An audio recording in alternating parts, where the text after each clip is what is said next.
ਮਸੀਹ ਯਸੂ ਦੇ ਵਿੱਚ ਤੁਹਾਡੀ ਸਲਾਮਤੀ ਹੋਵੇ। ਤੇ ਅਸੀਂ ਤੁਹਾਨੂੰ ਯਸੂ ਦੀ ਜ਼ਿੰਦਗੀ ਅਤਵਾਰ ਦਾ ਬਾਈਬਲ ਸਟੱਡੀ ਪ੍ਰੋਗਰਾਮ ਬਜ਼ਰੀਆ JCDC ਪ੍ਰੋਡਕਸ਼ਨ ਵਿੱਚ ਖੁਸ਼ਾਮਦੀਦ ਕਹਿੰਦੇ ਹਾਂ।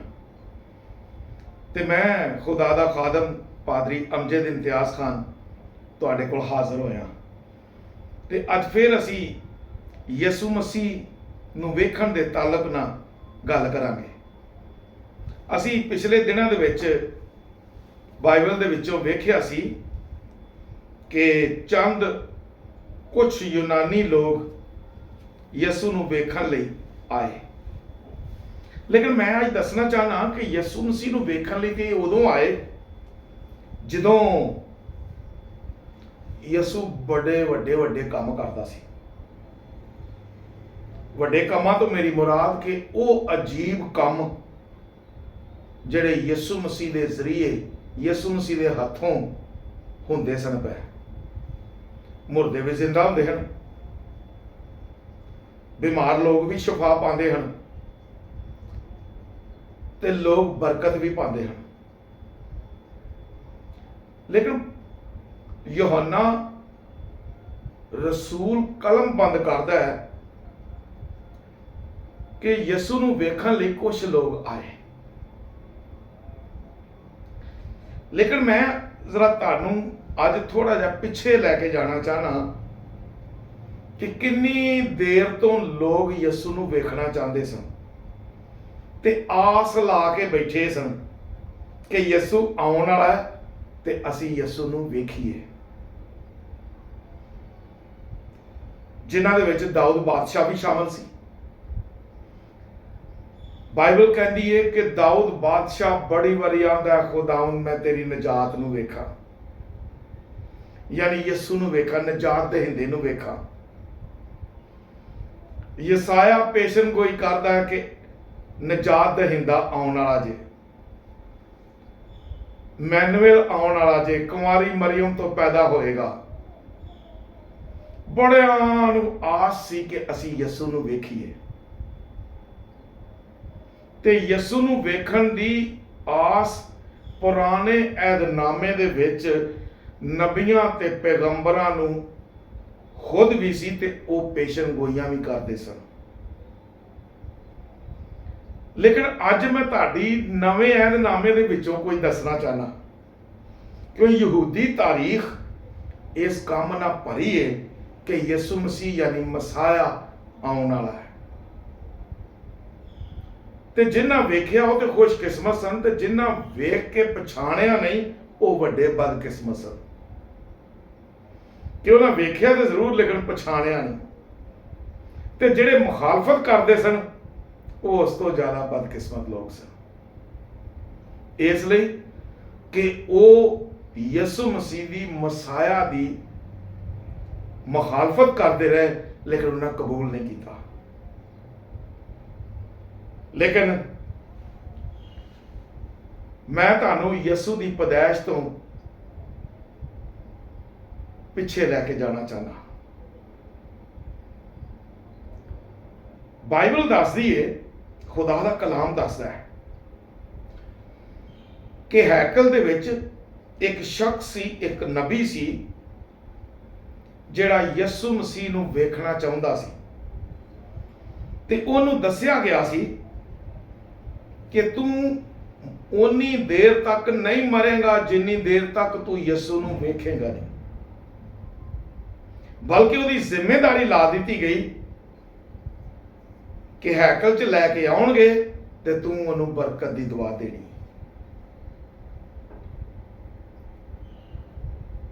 ਉਹ ਹੁਣ ਇੰਤਜ਼ਾਰ ਕਰ ਰਿਹਾ ਹੈ, ਲੇਕਿਨ ਉਹਦੇ ਇੰਤਜ਼ਾਰ ਕਰਨ ਤੋਂ ਪਹਿਲਾਂ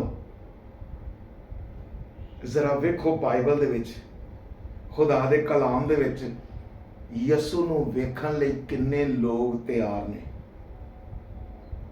ਮੈਂ ਤੁਹਾਨੂੰ ਮਜੂਸੀਆਂ ਵੱਲ ਲੈ ਕੇ ਜਾਣਾ ਚਾਹੁੰਦਾ।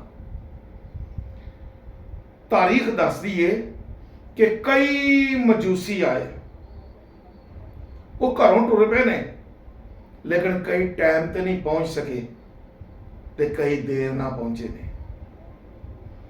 ਲੇਕਿਨ 3 ਟਾਈਮ ਨਾਲ ਪਹੁੰਚੇ ਨੇ ਜਿਹੜੇ ਯਿਸੂ ਨੂੰ ਵੇਖਣਾ ਚਾਹੁੰਦੇ ਨੇ। ਵੇਖੋ ਨਾ ਕਿੱਡੀ ਗੱਲ ਹੈ, ਯਿਸੂ ਨੂੰ ਵੇਖਣ ਲਈ ਹਾਲੀ ਉਹਦਾ ਕੋਈ ਅਜੀਬ ਕੰਮ ਨਹੀਂ ਆਇਆ, ਹਾਲੀ ਕੋਈ ਮੋਜਜ਼ਾ ਨਹੀਂ ਕੀਤਾ, ਹਾਲੇ ਤੇ ਪੈਦਾ ਹੋਣਾ। ਉਹਨੂੰ ਵੇਖਣ ਲਈ ਕਿੰਨੇ ਲੋਕ ਆਉਣ ਰਹੇ ਨੇ। ਸਾਡੇ ਕ੍ਰਿਸਮਸ ਦੇ ਤਿਉਹਾਰ ਤੇ ਅਕਸਰ ਮਜੂਸੀਆਂ ਦਾ ਜ਼ਿਕਰ ਆਉਂਦਾ ਹੈ ਤੇ ਖੁਦਾ ਦਾ ਕਲਾਮ ਦੱਸਦਾ ਹੈ ਕਿ ਉਹਨਾਂ ਯਿਸੂ ਨੂੰ ਵੇਖਣ ਲਈ ਕਿੰਨੀ ਮੁਸੀਬਤ ਸਹੀ। ਇੱਕ ਤਾਂ ਰੁਪਇਆ ਪੈਸਾ ਕਿੰਨਾ ਉਹਨਾਂ ਆਪਣਾ ਖਰਚ ਕੀਤਾ। ਇੱਕ ਰਾਤ ਨੂੰ ਉਹ ਊਂਠਾਂ ਦੇ ਸਫ਼ਰ ਕਰਦੇ ਨੇ ਤੇ ਦਿਨੇ ਸੌਂਦੇ ਨੇ ਕਿ ਦਿਨੇ ਸੂਰਜ ਹੁੰਦਾ ਵੇ ਤੇ ਤਾਰਾ ਨਜ਼ਰ ਨਹੀਂ ਆਉਂਦਾ, ਤੇ ਤਾਰੇ ਨੇ ਤਾਰੇ ਦੀ ਡਿਊਟੀ ਲੱਗੀ ਸੀ ਕਿ ਉਹਨਾਂ ਨੂੰ ਲੈ ਕੇ ਆਉਣਾ। ਜ਼ਰਾ ਖੁਦਾ ਦਾ ਇੰਤਜ਼ਾਮ ਵੇਖ ਲਓ। ਮਜੂਸੀ ਟੁਰੇ ਨੇ ਤੇ ਰਾਤ ਨੂੰ ਤਾਰਾ ਉਹਨਾਂ ਨੂੰ ਲੈ ਕੇ ਆਉਂਦੇ ਆ। ਉਹਨਾਂ ਦੇ ਦਿਲ ਦੀ ਖਾਸ਼ ਕੀ ਹੈ? ਅਸੀਂ ਯਿਸੂ ਨੂੰ ਵੇਖੀਏ। ਤੇ ਉਹ ਦਿਨੇ ਸੌਂਦੇ ਨੇ ਤੇ ਰਾਤ ਨੂੰ ਸਫ਼ਰ ਕਰਦੇ ਨੇ ਤੇ ਘਰੋਂ ਪਤਾ ਨਹੀਂ ਕਿੰਨਾ ਪੈਸਾ ਲੈ ਕੇ ਟੁਰੇ ਨੇ, ਮਾਲ ਦੌਲਤ ਲੈ ਕੇ ਟੁਰੇ ਨੇ ਕਿ ਅਸੀਂ ਕਦੋਂ ਪਹੁੰਚਣਾ ਹੈ। ਲੇਕਿਨ ਆ ਕੇ ਯਿਸੂ ਨੂੰ ਵੇਖਣਾ ਚਾਹੁੰਦੇ ਨੇ ਤੇ ਯਿਸੂ ਨੂੰ ਸਜਦਾ ਕਰਨਾ ਚਾਹੁੰਦੇ ਨੇ। ਤੇ ਪਹੁੰਚਦਿਆਂ ਉਹ ਆ ਗਏ ਨੇ। ਲੇਕਿਨ ਉਹਨਾਂ ਤੋਂ ਪਹਿਲਾਂ ਵੀ ਕੁਝ ਲੋਕ ਆ ਗਏ ਨੇ। ਹੁਣ ਜ਼ਰਾ ਥੋੜਾ ਜਿਹਾ ਧਿਆਨ ਕਰੋ ਮੇਰੇ ਵੱਲ। ਯਿਸੂ ਨੂੰ ਵੇਖਣ ਲਈ ਆਸਮਾਨ ਤੋਂ ਫਰਿਸ਼ਤੇ ਵੀ ਆਏ ਕਿ ਯਿਸੂ ਮੁਜੱਸਮ ਹੋਇਆ, ਯਿਸੂ ਪੈਦਾ ਹੋਇਆ ਹੈ। ਮੁਕੱਦਸਾ ਮਰੀਮ ਦੇ ਬਤਨ ਚੋਂ, ਕੁਆਰੀ ਮਰੀਮ ਚੋਂ ਪੈਦਾ ਹੋਇਆ। ਫਰਿਸ਼ਤੇ ਵੀ ਆਏ ਨੇ ਵੇਖਣ ਲਈ। ਤੇ ਬਾਈਬਲ ਕਹਿੰਦੀ ਹੈ ਉਸ ਰਾਤ ਬੜਾ ਖੁਸ਼ੀ ਦਾ ਸਮਾਂ ਸੀ। ਫਰਿਸ਼ਤੇ ਗਾ ਰਹੇ ਨੇ ਤੇ ਖੁਸ਼ੀਆਂ ਮਨਾ ਰਹੇ ਨੇ ਤੇ ਬੈਤਲਹਮ ਦੇ ਲੋਕ ਸੁਣ ਰਹੇ ਨੇ। ਲੇਕਿਨ ਸਾਰੇ ਯਿਸੂ ਨੂੰ ਵੇਖਣਾ ਚਾਹੁੰਦੇ ਨੇ। ਲੇਕਿਨ 3 ਅਯਾਲੀ, ਜਿਨ੍ਹਾਂ ਨੂੰ ਉਰਦੂ ਚ ਚਰਵਾਹੇ ਕਹਿੰਦੇ ਆ ਤੇ ਅੰਗਰੇਜ਼ੀ ਚ ਅਸੀਂ ਸ਼ੈਪਰਡ ਕਹਿੰਦੇ ਆ, ਉਹ ਚਰਵਾਹੇ ਜਿਹੜੇ ਨੇ, ਜਿਹੜੇ ਅਯਾਲੀ ਸਨ, ਉਹਨਾਂ ਕੋਲ ਫਰਿਸ਼ਤਾ ਗਿਆ ਦਾਵਤ ਲੈ ਕੇ।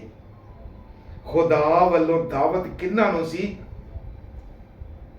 ਅਯਾਲੀਆਂ ਨੂੰ, ਕਿ ਆਓ ਯਿਸੂ ਮਸੀਹ ਨੂੰ ਵੇਖੋ। ਮੈਂ ਅੱਜ ਤੁਹਾਨੂੰ ਇਹ ਗੱਲ ਦੱਸਣਾ ਚਾਹਨਾ, ਖੁਦਾ ਦੀ ਦਾਵਤ ਕਿਹਨਾਂ ਨੂੰ ਸੀ? ਅਯਾਲੀਆਂ ਨੂੰ। ਜਿਹੜੇ ਖਾਸ ਮਹਿਮਾਨ ਬੁਲਾਏ ਗਏ ਸਨ ਯਿਸੂ ਨੂੰ ਵੇਖਣ ਲਈ, ਯਿਸੂ ਦੀ ਪੈਦਾਇਸ਼ ਤੇ ਯਿਸੂ ਨੂੰ ਵੇਖਣ ਲਈ, ਉਹ ਅਯਾਲੀ ਸਨ। ਤੇ ਖੁਦਾ ਅਯਾਲੀਆਂ ਨੂੰ ਬੜਾ ਪਿਆਰ ਕਰਦਾ ਜੀ। ਇਸੇ ਲਈ ਫਰਿਸ਼ਤੇ ਦੇ ਜ਼ਰੀਏ ਉਹਨਾਂ ਨੂੰ ਸੁਨੇਹਾ ਮਿਲਿਆ ਕਿ ਬੈਤਲਹਮ ਚ ਤੁਹਾਡੇ ਲਈ ਇੱਕ ਮੁਨੱਜੀ ਪੈਦਾ ਹੋਇਆ ਜੀ, ਯਿਸੂ ਮਸੀਹ ਨਜਾਤ ਦੇਣ ਦਾ ਪੈਦਾ ਹੋਇਆ ਜੀ, ਤੇ ਚੱਲ ਕੇ ਵੇਖੋ। ਉਹ ਆਏ ਨੇ।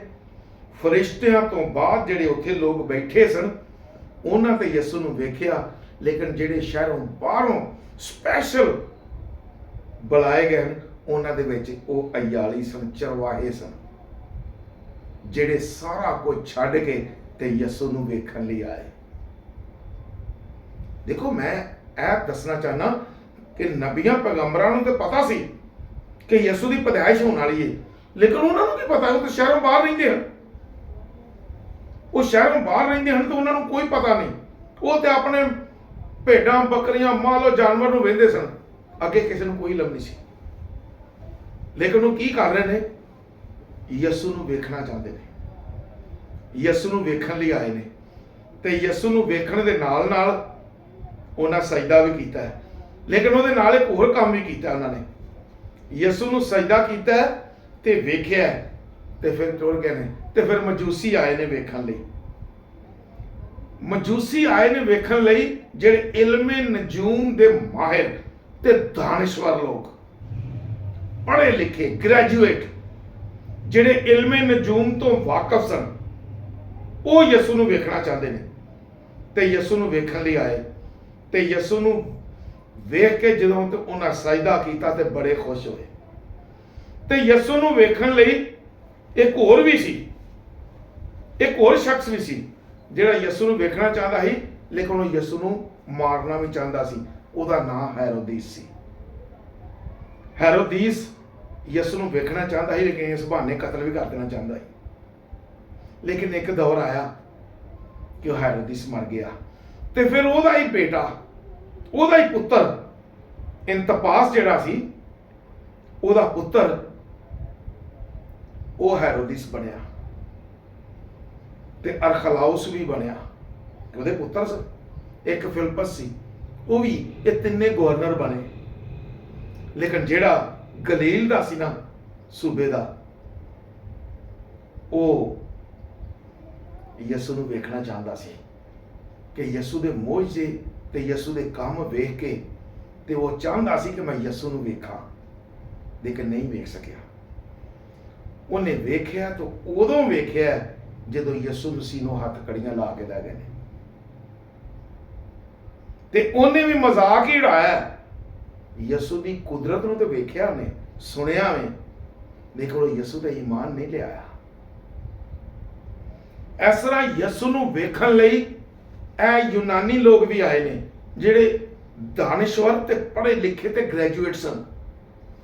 ਲੇਕਿਨ ਇਸ ਤੋਂ ਪਹਿਲੋਂ ਫੱਕੀ ਤੇ ਫਰੀਸੀ ਵੀ ਆਏ, ਲੇਕਿਨ ਨੀਕੋਦੀਮਸ ਵੀ ਆਇਆ, ਇੱਕ ਸ਼ਰਅ ਦਾ ਆਲਮ, ਸ਼ਰੀਅਤ ਦਾ ਆਲਮ, ਉਹ ਵੀ ਯਿਸੂ ਨੂੰ ਵੇਖਣ ਲਈ ਆਇਆ। ਤੇ ਯਿਸੂ ਨੂੰ ਰਾਤ ਨੂੰ ਵੇਖਣ ਲਈ ਆਇਆ ਕਿ ਦਿਨੇ ਮੇਰੀ ਇੱਜ਼ਤ ਤੇ ਹਰਫ ਨਾ ਆਏ, ਡਰ ਕੇ, ਡਰ ਦੇ ਮਾਰੇ। ਲੇਕਿਨ ਆ ਗਿਆ, ਯਿਸੂ ਨੂੰ ਵੇਖਣਾ ਚਾਹੁੰਦਾ, ਨਾਲੇ ਮਿਲਣਾ ਚਾਹੁੰਦਾ। ਉਹਨੇ ਇਕਰਾਰ ਵੀ ਕੀਤਾ। ਲੇਕਿਨ ਇਹ ਨੀਕੋਦੀਮਸ ਉਹ ਸ਼ਖਸ ਹੈ ਜਿਹਨੇ ਯਿਸੂ ਨਾਲ ਮੁਲਾਕਾਤ ਵੀ ਕੀਤੀ ਹੈ, ਤੇ ਫਿਰ ਯਿਸੂ ਨੂੰ ਕਫਨਾਨ ਦਾ ਤੇ ਦਫਨਾਨ ਦਾ ਬੰਦੋਬਸਤ ਵੀ ਕੀਤਾ ਹੈ। ਲੇਕਿਨ ਮੇਰੇ ਭਰਾਓ ਤੇ ਮੇਰੀ ਭੈਣੋ, ਬੜੇ ਲੋਕ ਯਿਸੂ ਨੂੰ ਵੇਖਣਾ ਚਾਹੁੰਦੇ ਸਨ। ਜ਼ਕਈ ਨੇ ਵੀ ਯਿਸੂ ਨੂੰ ਵੇਖਿਆ, ਤੇ ਅੱਜ ਵੀ ਬੜੇ ਵੇਖਣਾ ਚਾਹੁੰਦੇ ਜੇ ਯਿਸੂ ਦੀ ਕੁਦਰਤ ਨੂੰ, ਤੇ ਲੋਕ ਆਉਂਦੇ ਨੇ ਯਿਸੂ ਦੀ ਕੁਦਰਤ ਨੂੰ ਵੇਖਣ ਨੂੰ, ਯਿਸੂ ਦੇ ਜਲਾਲ ਨੂੰ ਵੇਖਣ ਲਈ। ਤੇ ਇਸ ਲਈ ਅਗਲਾ ਹਿੱਸਾ ਅਸੀਂ ਬਾਅਦ ਚ ਬਿਆਨ ਕਰਾਂਗੇ, ਕਿ ਟਾਈਮ ਸਾਡੇ ਕੋਲ ਘੱਟ ਹੁੰਦਾ ਹੈ। ਲੇਕਿਨ ਯਿਸੂ ਨੂੰ ਵੇਖਣ ਦੇ ਤਾਲੁਕ ਨਾਲ ਅੱਜ ਮੈਂ ਥੋੜਾ ਜਿਹਾ ਤੁਹਾਨੂੰ ਤਾਰੀਖੀ ਵਾਕਿਆ ਦੱਸਿਆ, ਤੇ ਅਸੀਂ ਆਉਣ ਵਾਲੀ ਵੀਡੀਓ 'ਚ ਹੋਰ ਵੇਖਾਂਗੇ ਕਿ ਯਿਸੂ ਨੂੰ ਵੇਖਣ ਲਈ ਕਿੰਨੇ ਲੋਕ ਤਲਬਗਾਰ ਸਨ, ਕਿੰਨੇ ਵੇਖਣਾ ਚਾਹੁੰਦੇ ਸਨ। ਤੇ ਮੈਂ ਉਮੀਦ ਰੱਖਣਾ ਕਿ ਤੁਸੀਂ ਖੁਦਾ ਦੇ ਕਲਾਮ ਨੂੰ ਸੁਣੋਗੇ ਤੇ ਤੁਹਾਨੂੰ ਇਹ ਸਾਰੀ ਤਾਲੀਮ ਮਿਲਦੀ ਰਹੇਗੀ। ਖੁਦਾ ਤੁਹਾਨੂੰ ਬਰਕਤ ਦੇਵੇ।